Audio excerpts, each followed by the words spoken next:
सदगुरु के सामने सत्संग में बैठकर हम अपने अंतःकरण के अवगुणों को निकालते हैं, देखते हैं, संभालते हैं कि हम कहाँ गलती कर रहे हैं। तो केले को नास भयो फल लागत, कागद नास भयो जल पाए। तो बीछिन नास भयो सुत जाए, फूल का नास भयो फल आए। तैसी नास भयो अज्ञान का, सतगुरु चरण में ध्यान लगाएं। केले के वृक्ष पर जब फल आ जाता है, वो पौधा फिर हमें हटाना पड़ता है, काटना पड़ता है, फिर नया पौधा निकलता, फिर नया फल आएगा। नाश हो जाता है। कागज को आप पानी में डुबो दो, कुछ देर बाद कुछ हाथ में नहीं आएगा, उसका नाश हो गया। बीछिन एक बार संतान पैदा करने के बाद उसका नाश हो जाता है। किसी भी पौधे पर, वृक्ष पर फल लगता है तो उसके आने वाला फूल, फल लगते ही वो फूल का नाश हो जाता है। और अपना अज्ञान का नाश कराना चाहते हो, उससे दूर हटना चाहते हो, सुख और शांति चाहते हो, तो सद्गुरु की शरण लेनी ही पड़ेगी, सत्संग सुनना ही पड़ेगा। और सत्संग का यही नहीं है कि आप चलो प्रतिदिन कहीं सत्संग में जाएं, उस सत्य का संग करना कोई बता दे, ठीक है, ये सत्य चर्चा है, हो रही है, हम सुन रहे हैं एक दूसरे की बात, और ये चर्चा हमें बराबर याद दिलाती है कि हम किधर जा रहे हैं, हम क्या कर रहे हैं। तो सत्संग में बैठकर मुझे बार बार बोध होता रहता है कि हम कहीं गलत तो नहीं जा रहे, हम क्या कर रहे हैं। अब साहब कहते हैं कि काहे हिरनी दूबरी, यही हरियरे ताल, लक्ष्य अहेरी एक मृग, कहत कुटाले भाल। बेचारे उस जीव पर, उनकी तो साहब की तो साखियां, वो जहां खड़े हैं, बाजार में खड़े हैं तो वहां की कह दी, किसी चरवाहे के पास खड़े हैं तो वहां की साखी कह दी, किसी के घर में खड़े हैं तो वहां की साखी उन्होंने बोली, मंदिर में खड़े हैं तो वहां चेताया, मस्जिद में खड़े हैं तो वहां। उन्होंने इस हिरनी, जैसे एक जंगल में हिरनी खड़ी हो तो वो कह रहे हैं कि तू इतनी दुबली क्यों हो रही है, तू हरी हरी घास खा रही है। फिर नीचे कह रहे लक्ष्य हेरी एक मृग, उसके चारों तरफ मतलब लाखों बता दिए, 8 खिटक शिकारी अपना बाण साधे हुए उस पर निशाना साध रहे हैं, और उन तीर की चोटों को, भालों की चोटों को वो कैसे बचाए। उसी के लिए तो कहा गया कि उस अज्ञान को दूर करना चाहते हो तो सत्संग में आना पड़ेगा। इसी जीव की तरफ संकेत करके कहा है कि हे जीव, तू इतना दुख में, इतना दुर्बल, इतना असहाय क्यों है। हंसा तू तो सबल था, हल्की तेरी चाल, रंग कुरंगे रंगिया और किया लगवार। तू तो सबल था और अब भी है, लेकिन वही बात है कि लक्ष्य अहेरी एक मृग। इतने शिकारी हमारे चारों तरफ घूम रहे हैं, इतनी इच्छाएं, कामनाएं हमने पाल रखी हैं अपनी ही, जिनके कारण उनका तीर मेरे सीने में 24 घंटे चुभता रहता है। हर व्यक्ति दुखी है, किसी भी व्यक्ति को यहाँ खड़ा कर लो। कभी कभी हमारे पास फोन आता है कि महाराज जी हम परेशान हैं या हमारे दर्द होता है, हम चाहे उसे 10 मिनट तक दवाएं बताएं, परहेज बताएं, वो सुनने को राजी नहीं है। फिर हम सोचते हैं अच्छा आप ही बताओ हम क्या आपकी मदद करें। बस जादू कर दो महाराज जी, वहाँ से फूंक मार दो, हमारा ये दर्द दूर हो जाए और धन की कमी है वो पूरी हो जाए, घर में संतान इत्यादि नहीं है वो हो जाए। फोन में से ही फूंक मार दो। बड़ा हंसते हैं।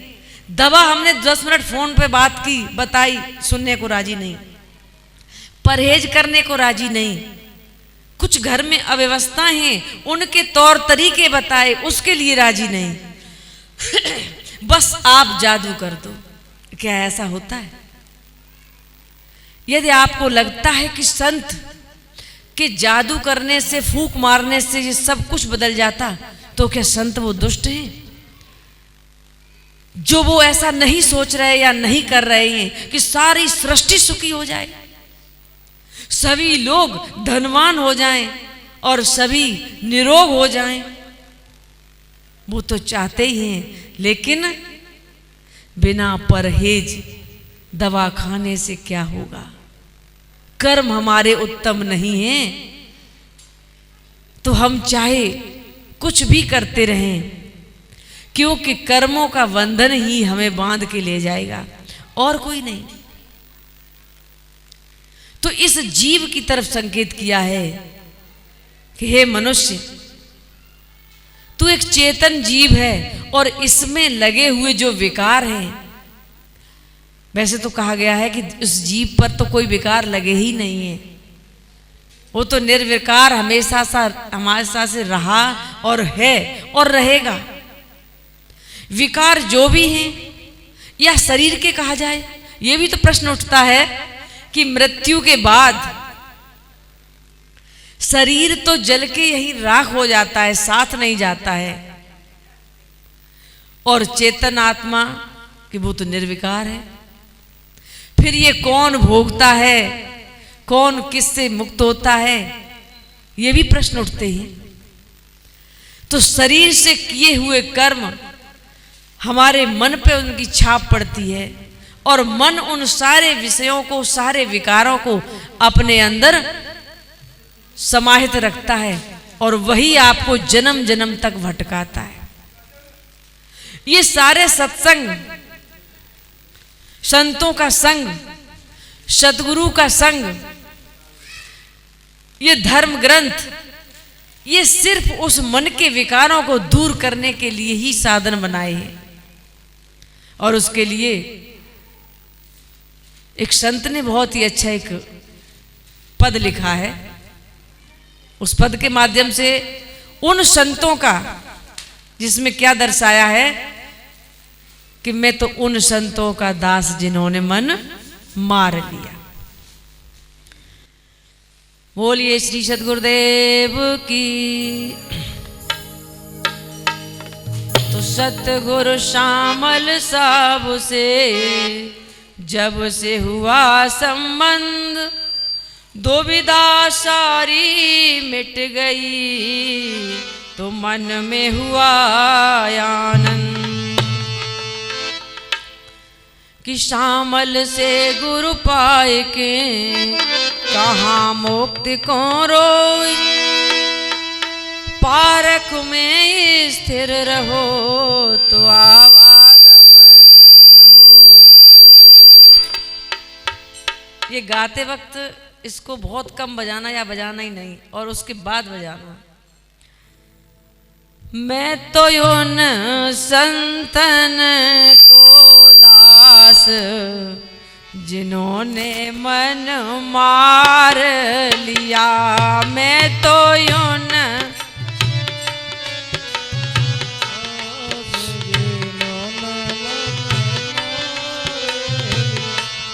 मैं तो उन संतन को दास जिन्होंने मन मार लिया, मैं तो उन संतन को दास जिन्होंने मन मार लिया। वो तो कबहू न रहत उदास, जिन्होंने मन मार लिया। वो तो हो तोरे दास, जिन्होंने मन मार लिया।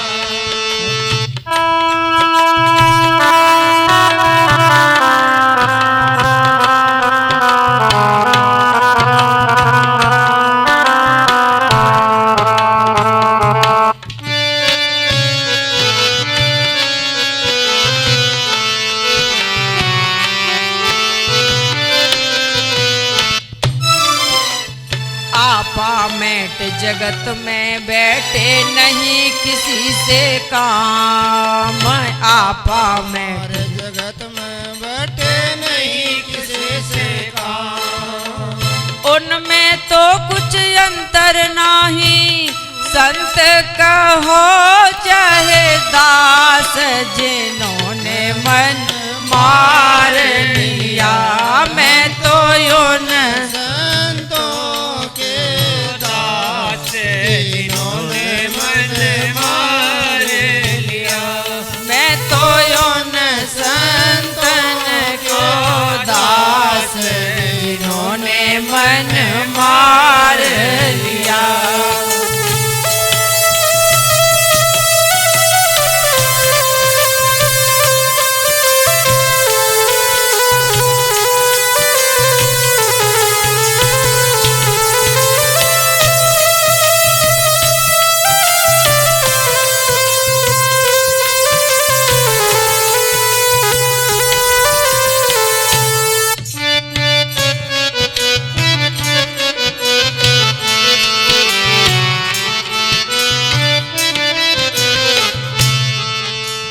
मन मारा तन बस किया, किया भरम सब दूर। मन मारा तन बस किया, किया भरम सब दूर।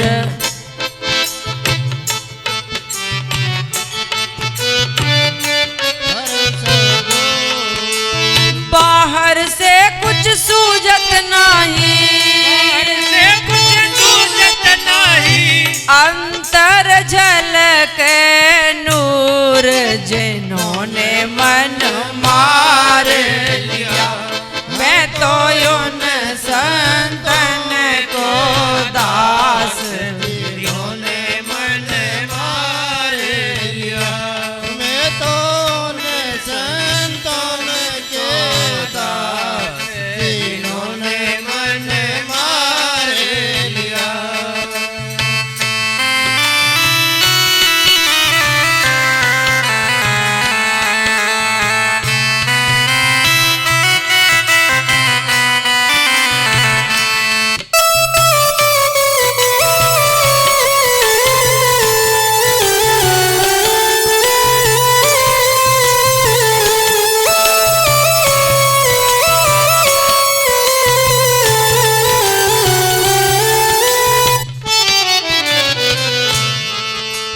प्याला पिया नाम का छोड़ जगत का मोह।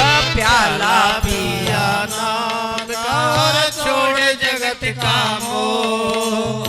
हमको सतगुरु ऐसे मिल गए, सतगुरु ऐसे मिल गए, सहज मोक्ते गई हो, जिन्होंने मन मार लिया।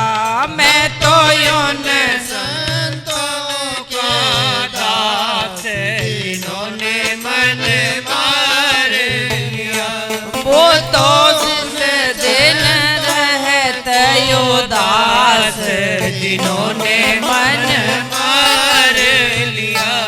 मैं तो यूं संतन को दास, जिन्होंने मन मार लिया।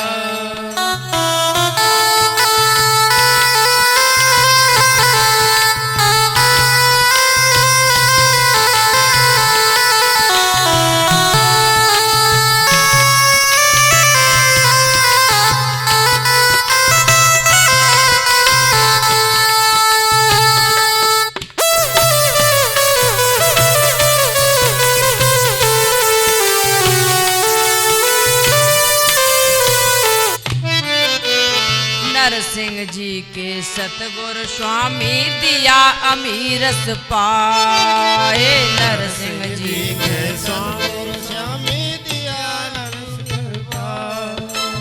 उलट बूंद सागर में मिल गई, उलट बूंद सागर में मिल गई। क्या करें यमराज जिन्होंने मन मार लिया। मैं तो उन संतन को दास जिन्होंने मन मार लिया। वो तो निस दिन रहत उदास जिन्होंने मन मार लिया। वो तो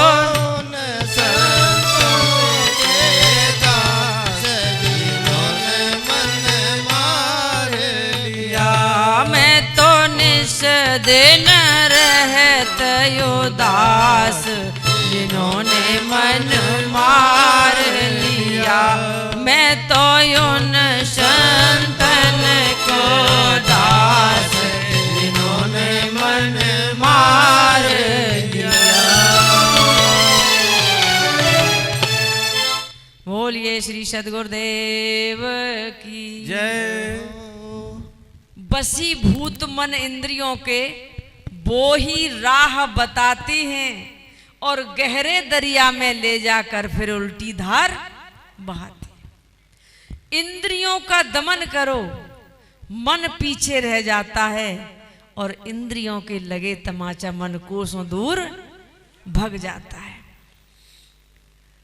हमें जहां ठोकर लगती है, जहां हमारी पिटाई हो जाए, तो सोचते हैं कि एक जीव का स्वाद।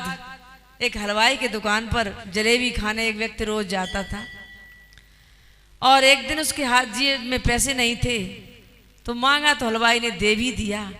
अब हलवाई ने सोचा ये तो रोज आ जाता था, क्योंकि जीव का स्वाद, जीव इंद्री है और इंद्री ने स्वाद लिया तो मन बार बार उसी काम को करने के लिए प्रेरित हुआ। एक दिन हलवाई ने गरम गरम वो अपना कलछड़ा जैसे वो जलेबी बनाता है उसके मार दिया पीछे से, वो जल गया और उसका घाव महीनों में ठीक हुआ। उस दिन से उसका हलवाई की दुकान पर जाना, जलेबी खाना और उधर देखना सोचना भी बंद हो गया। इंद्रियों के लगे तमाचा मन कोसों दूर भग जाता है और इंद्रियों का दमन करो फिर मन पीछे हट जाता। वशीभूत मन इंद्रियों के, ये मन को राजा इसीलिए तो कहा है 5 ज्ञानेंद्रियों के पीछे और 5 कर्मेंद्रियों के आगे। ज्ञानेंद्रियों से ज्ञान ग्रहण करता है, शब्द स्पर्श रूप रस गंध, और कर्मेंद्रियों को आदेश देता है कि अब ये करो। फलाने बाग में आम देख के आए आंख ने और पैरों से कहा बस चलो, मन ने संकेत कर दिया। तो इस मन को कि इंद्रियों को बस में करो तो हमारा मन और सारा ये भ्रमजाल बंधन हमारे मन का है कि मन के हार है और मन के जीते जीत। मन से जैसा हम संकल्प विकल्प करते हैं, यदि मन की बात आती है तो एक लेख हमने पढ़ा था कि एक अपराधी को फांसी की सजा दी गई तो कुछ वैज्ञानिकों ने, कुछ डॉक्टरों ने अपना कुछ प्रैक्टिकल करना चाहा तो उन्होंने जज साहब से कहा कि इस व्यक्ति को मारना तो है ही, आपको मार हम देंगे लेकिन हम किसी दूसरे तरीके से मारना चाहते हैं। जज ने दे दी परमिशन, ठीक है। अब उस अपराधी व्यक्ति को एक कुर्सी पे बिठाया गया, उसके दोनों हाथ बांध दिए गए। देखना बड़े प्रेम से सुनना कि मन हमारा क्या करता है और मन में क्या होता है।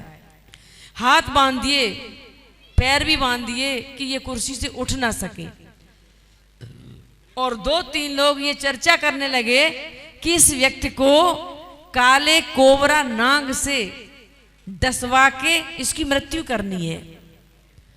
तो आपस में कहा कि वो कोबरा लेके आइए जिसके जहर के खाते ही वो मर जाएगा तुरंत। और वाकई में लाया गया एक पिटारे में बंद, और जैसे सामने उस पिटारे को खोला तो वो सर्प इतनी तेज आवाज करते हुए उसने फन ऊपर किया। इधर क्या किया, उस अपराधी की आंखों को बंद कर दिया। कहा कि तुम देख नहीं सकते हो, आंख बंद करके तुम्हें ये सर्प से कटाया जाएगा। आंख बंद कर दी और इधर सर्प ने फुसकार लगाई और उन लोगों ने उसके दोनों हाथों में सुई चुभाई, आलपिन चुभा के, और उसकी आंख खोल दी गई और सर्प उसकी आंखों के सामने। और वो चर्चा करने लगे कि सर्प ने देखो इसे 2 जगह काट लिया, अब नहीं ये बचेगा, अब नहीं बचेगा, अब तो मर ही जाएगा। और धीरे धीरे ऐसा ही हुआ कि उसका शरीर पीला पड़ने लगा और उसकी सांसें रुकने लगी और कुछ ही देर में वो व्यक्ति मर गया। और जैसे ही मरा, डॉक्टरों ने उसका ब्लड निकाला और प्रयोगशाला में ले जाया गया। तो जब उस ब्लड को चेक किया गया तो उसमें कोबरा सर्प का जहर पाया गया। अब आप सोचिए कि ये कहां से आ गया। ये मन से, ऐसे किस्से आपने भी सुने होंगे, हमारे गुरुदेव भी बताते थे कि सर्प को काटा 6 महीने पहले और पता ही नहीं चला उसे कि सर्प ने काटा या क्या। वो काम करता रहा, 6 महीने के बाद देखा कि हाँ हम काम करते थे और सर्प मर गया और उसके अस्थि पंजर वो पड़ी है हड्डी। तब किसी ने कहा कि तुम्हें पता है आज के 2-3 महीने पहले तुम्हें इसी सर्प ने काटा था। और वो व्यक्ति घंटे 2 घंटे में मर गया, क्योंकि उसे ऐसा अटैक पड़ता है अपने मन में वो जहर बना लेता है। और उस जहर को, वो जहर जो हमें सांसारिक इच्छाओं का है, आपको कोई गाली देता है और गाली देने के बाद यदि आपको 10 दिन बाद पूछे तो आप मन में वही विचार करते हैं कि उसने क्या क्या गाली दी थी।